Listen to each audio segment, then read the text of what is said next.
Livro de Hebreus, capítulo 10, versículo 23.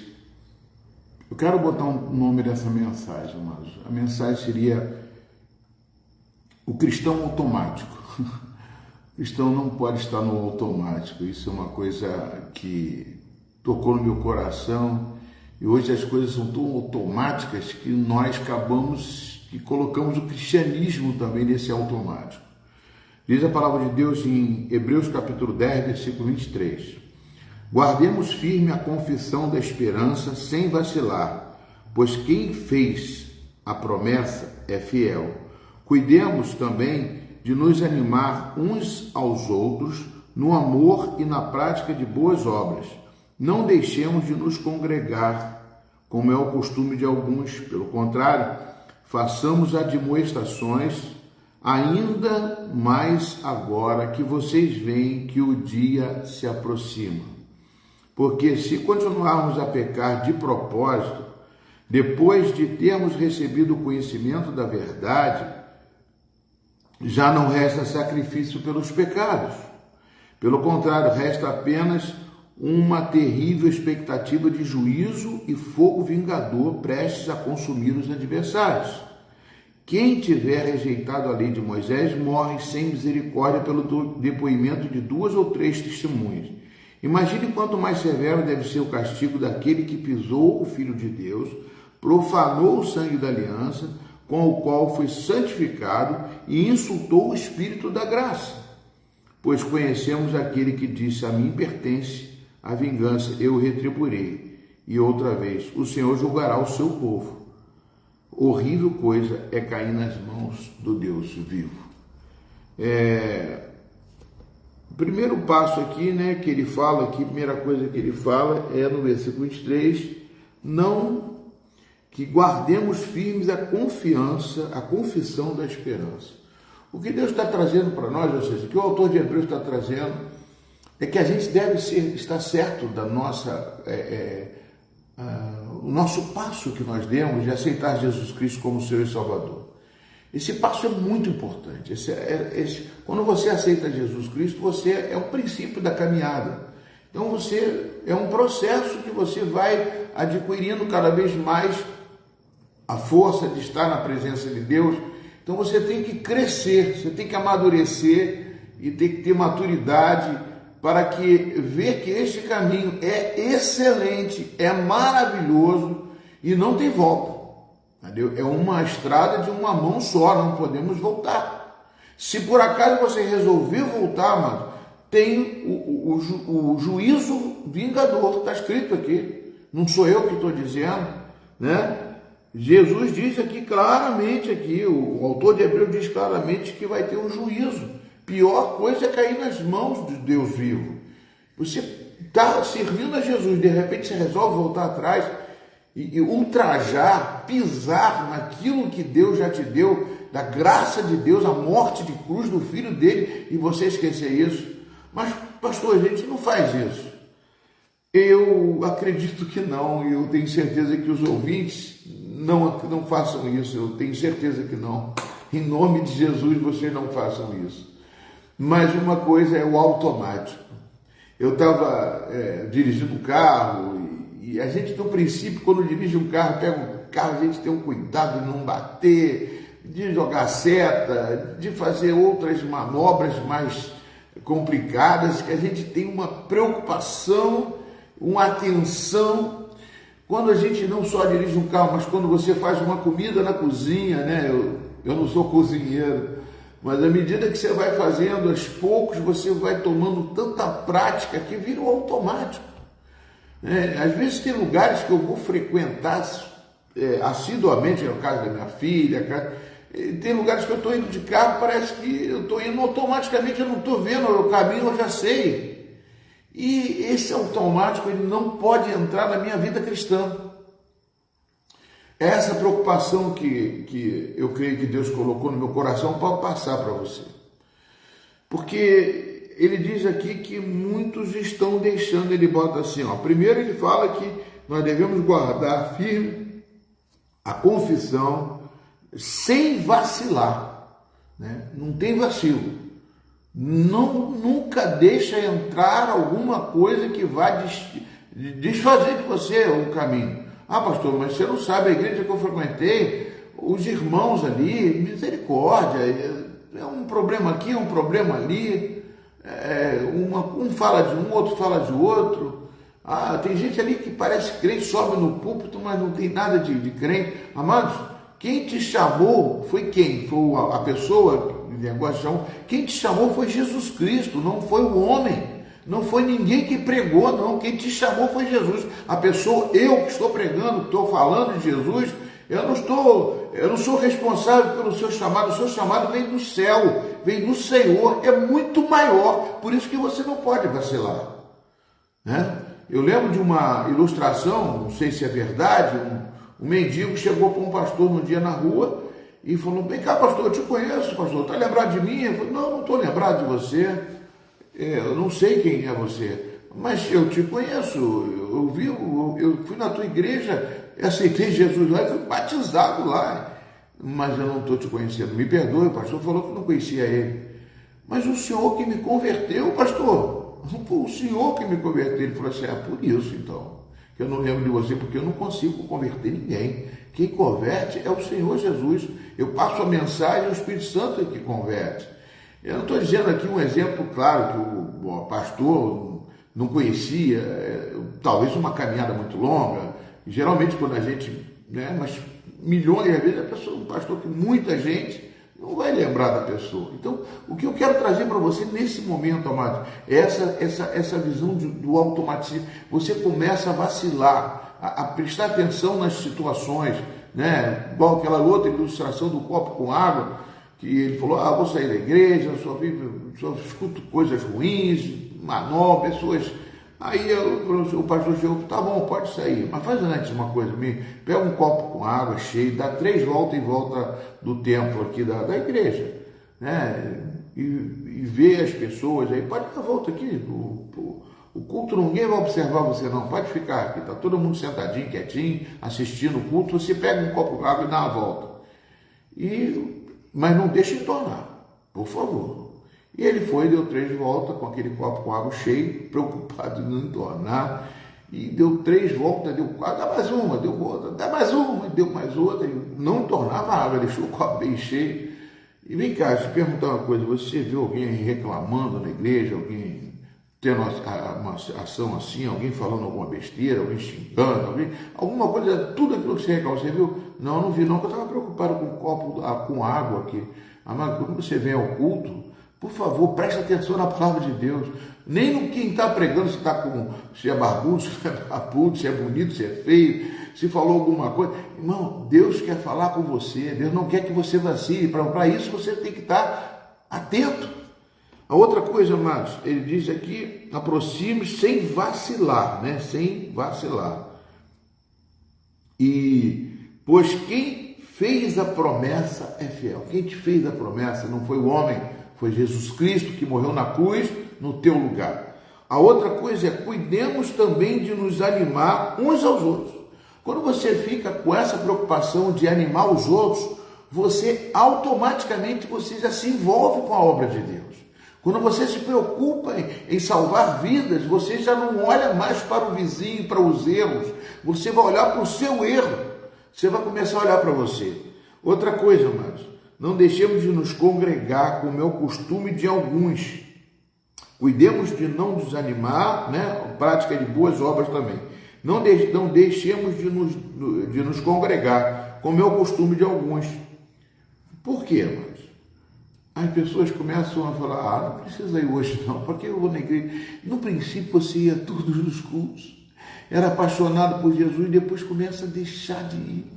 Isso por quê, amados? Porque você está deixando as coisas do mundo entrarem, as pessoas, os ouvidos, as vozes do mundo estão entrando em você, e você começa a desanimar. A melhor forma de você se animar, como falei antes aqui, é você trabalhar na obra de Deus. Fazer. Mas o pastor não me chama para trabalhar. Meu irmão, você é uma igreja. Você tem que chamar as pessoas para ir para a tua igreja. Pastor, mas eu vou chamar lá, o culto lá é ruim. Meu irmão, você faz a sua parte.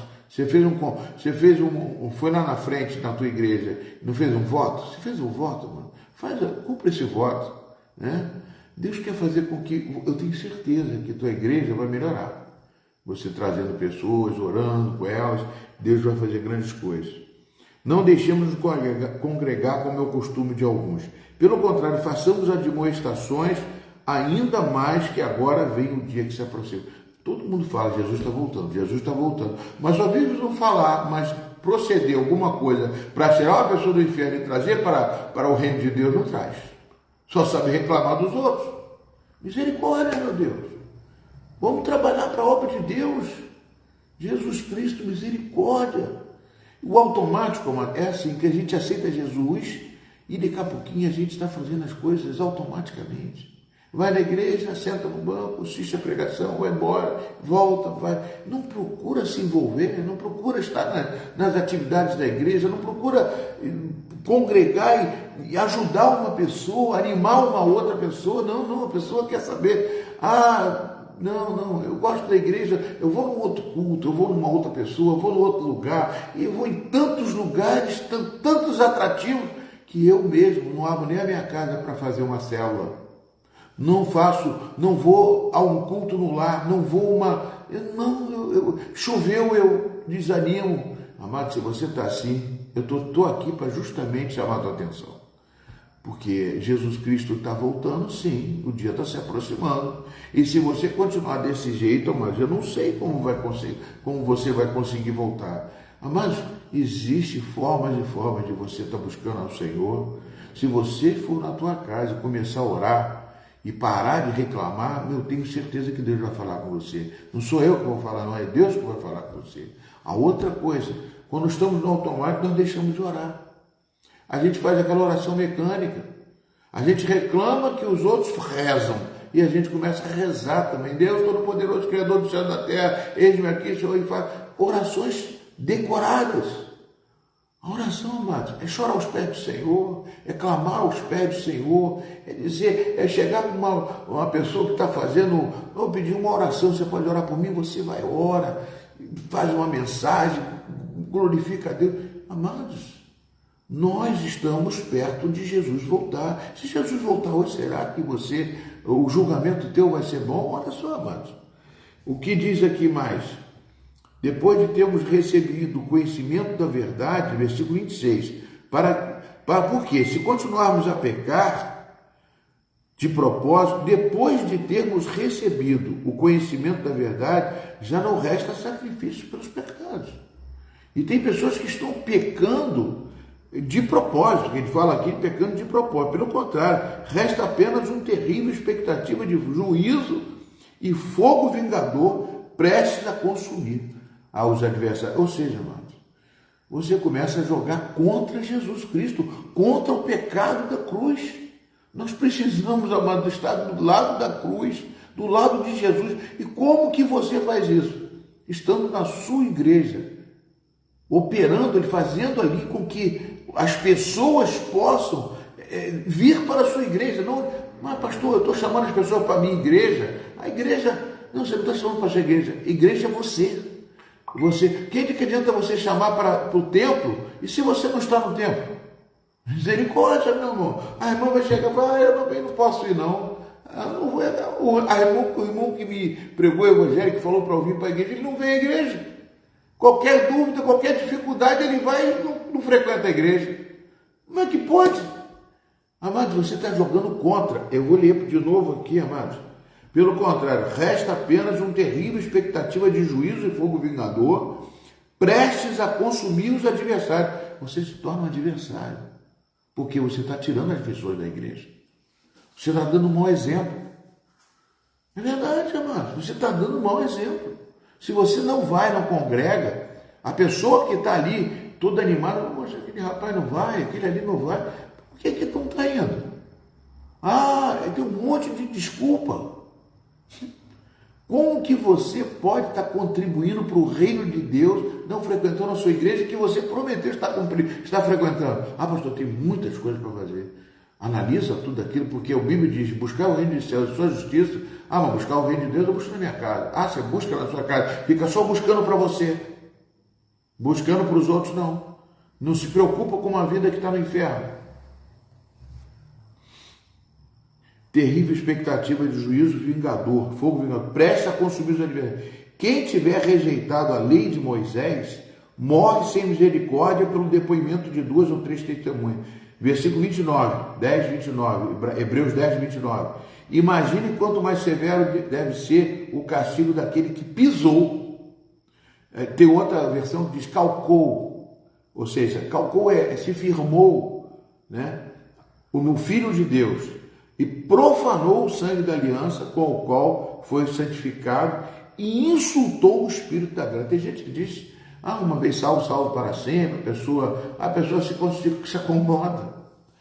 Sinceramente, amado, eu acredito sim, que uma pessoa que aceitou Jesus de coração verdadeiro, ela não vai fazer isso. Mas as pessoas que estão pisando com um pé aqui, outro pé ali, ou então em cima do muro, eu acho que essa pessoa não está dando valor ao que Jesus fez na cruz. Meu irmão, o que Jesus fez na cruz, ele era Deus, é Deus. Ele era um homem, né, ali, quando veio ao mundo para salvar a humanidade. Mas ele veio ali como homem, morreu como Deus.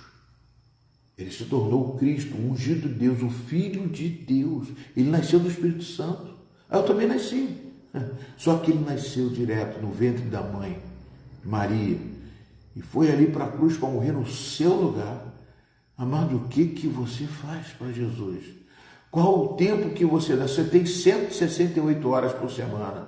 O que você dá? 10% pelo menos. Você acha que 10% é suficiente até de dízimo? Tem gente que começa a dizer, não, vou pedir dinheiro emprestado. Tem gente que pede dinheiro emprestado no dízimo. Eu vou pedir a Deus emprestado, que ele empresta. Misericórdia, meu irmão, misericórdia. Eu estou falando isso, não é por mal, não, é por bem. É uma crítica construtiva. Se você estiver se anulando para outros motivos, pastor, mas eu tenho família, minha família, quem te deu a família foi Deus. Quem te deu seu filho foi Deus, quem te deu seu pai foi Deus, quem te deu seus irmãos foi Deus. Aí outro vai chegar para mim, pastor, meu irmão te me deu, foi tudo ruim, tudo ruim. Então vai pregar o evangelho para ele, vai falar de Jesus para ele. Meu Deus do céu, sinceramente, eu fico assim às vezes pensando, profanou o sangue da aliança com o qual foi santificado e insultou o Espírito da graça de Deus. Pois conhecemos aquele que disse, a mim pertence a vingança, eu retribuirei. Eu não quero. Eu prefiro fazer o possível aqui para poder honrar, mesmo que pouco. Você é pastor, você foi chamado para ser pastor e para falar com você, para que você possa. Eu, quando não era pastor, meus irmãos, eu não fazia assim, não. Eu fazia por onde para poder tentar alcançar. O meu chamado talvez tenha sido por causa disso. Deus colocou no meu coração porque eu estava buscando. Eu escutei um pastor falar assim, aquele que tem o chamado, ele está sempre ocupado, está sempre preocupado, ocupado, responsável, é uma coisa diferente daquele. Aquele não está fazendo nada, eu vou chamar ele. Não. É o contrário. Está sempre buscando alguma coisa, está sempre... Deus quer falar com você, amados. Deus chama você para uma obra maravilhosa. Quando você acordar, fala com Deus, mas não ora não, fala. Se expressa para Ele a sua sinceridade. Deus, eu estou fazendo o que é certo para Ti, Pai. Eu estou precisando, será que eu não preciso mudar algumas coisas? O seu dia se aproxima, esse texto aqui está dizendo, o dia está se aproximando. Pastor, mas isso aí foi há 2000 anos atrás. Ele está dizendo que o dia se aproxima e continua assim. Continua assim. Se aproxima, mas sabe como? Se morrer hoje, se morrer amanhã, você está sendo julgado. Você já vai para o julgamento. E a morte não manda aviso, amados. Nós temos que estar preparados todo dia, todo tempo. O dia se aproxima. Eu não sei que dia é esse, amados. Eu tenho que estar pronto hoje, agora. E é por isso que o cristianismo não pode ser um cristianismo automático. eu vou no culto domingo, eu vou no culto quinto. Não, você tem que ir fazer a obra de Deus aonde você estiver sentado num ônibus. Se você está em qualquer lugar, tem uma pessoa preocupada, orando na sua casa, de qualquer forma. E principalmente, como diz aqui o versículo 25, que nós lemos aqui, amados, congregando. Não deixamos de nos congregar, como é o costume de alguns. Não deixamos de congregar. Não sei se, pastor, mas depois da pandemia tem tanta gente falando pela internet. O senhor mesmo está falando aí, para que eu vou na igreja? Amados, Jesus Cristo, ele não morreu pela internet, não. Ele morreu perto de você, perto do povo ali, ó, frequentando. Não quer dizer que a internet é mais um meio de você poder adquirir conhecimento da palavra, mas, por favor, não deixe. Ou então, se você estiver impossibilitado de estar na igreja, mas deixar de congregar. Mas para que existiu? Para que se existiu a casa, o templo? Para que se faz templo? Para se frequentar. Porque ali não fica ninguém, ali só é para congregar. Eu achava que teríamos que ter cultos todos os dias, para que todos pudessem congregar. Que Deus abençoe vocês. Eu vou orar por vocês e creio que Deus é um Deus de milagre. Eu peço a Deus que eu possa fazer mais ministrações como essa. Eu vou fazer, porque eu creio que está precisando mais. As pessoas precisam despertar. Desperta, tu que dorme, levante de entre os mortos, Cristo te iluminará. Quem fala isso é Paulo. Efésios capítulo 5, versículo 14. Nós precisamos despertar. Tem gente que está dormindo, está no automático, indo para a igreja no automático. Já ouvi essa pregação, já entendi isso, já sei. Não lê em casa, não faz mais nada. Quanto tempo você não lê uma Bíblia, não vai estudar? Meu Deus, misericórdia. Não deixemos de nos congregar. Não deixemos de nos congregar. Misericórdia. Qual é a dificuldade? Qual é o problema? Vê lá se o problema não é você. Talvez seja você. Eu estou falando isso, amados, porque vai ter. Deus não vai deixar em vão. Não pensa que eu sou salvo para sempre, eu estou livre, eu posso fazer o que quero. Misericórdia. Misericórdia. Uns foram escolhidos para a salvação, outros para o inferno. Eu não acredito nesse Deus. John Wesley, fundador do metodismo, dizia que quem crê nessa doutrina é pior do que o diabo. Se Deus fizesse isso, então é o diabo. Como que ele vai escolher gente que ele soprou o espírito de vida para ir para o inferno? Misericórdia. Ele pode saber quem é, mas se você se arrepender dos seus pecados, até Judas, quando ele esteve diante de Judas, ele falou: Judas, meu amigo. Ele não faz que nem aqueles programas de televisão, muito amigo. Não, Jesus falou: amigo, por que você veio? E ele beijou Jesus e entregou Jesus. Por que ele falou amigo? Porque ele queria converter Judas. Judas podia, mesmo depois que fez aquela traição, se ele se arrependesse, Deus ia perdoar. Deus, a única coisa que Deus nunca vai dizer não a um coração quebrantado e arrependido. Ele não pode dizer. Eu falo isso para Deus. Deus não vai dizer não. Ele vai dizer sim. Vinde, amados do meu Pai. Amados, não deixe de congregar. Essa palavra é verdade. Hebreus capítulo 10, versículo 25. Em nome de Jesus. Em nome de Jesus. Não deixe de congregar. Porque resta um fogo. Porque você está sendo adversário. Em nome de Jesus. Que Deus abençoe vocês, meu irmão. Não vou brigar, não estou brigando, não. Eu estou falando para você o melhor de Deus para você. O melhor. Pastor, o melhor de Deus já veio, é Jesus. E você está fazendo o quê com esse melhor que você recebeu? Está esquecendo dele? Tem coisas mais importantes para fazer? Senhor, eu abençoo a igreja, abençoa na paz, na graça, no amor de Jesus. Impõe as minhas mãos e que Jesus imponha as suas mãos furadas sobre cada vida que receber essa mensagem, para poder despertar, para poder fazer com que a graça de Deus envolva cada vez mais o nosso coração. Que Deus te abençoe. Amanhã tem oração na igreja, 6 horas da manhã, sábado, 7 horas da manhã, que vocês possam orar por isso, para aqueles que estão no cristão automático. E lembrando sempre, Lamentações 3:21, né? Eu quero pensar naquilo que me dá esperança. Que Deus te abençoe. Fique na paz de Jesus. Tchau, tchau. Vontade de ficar com vocês aqui. Quer falar tudo. Jesus te abençoe. Paz.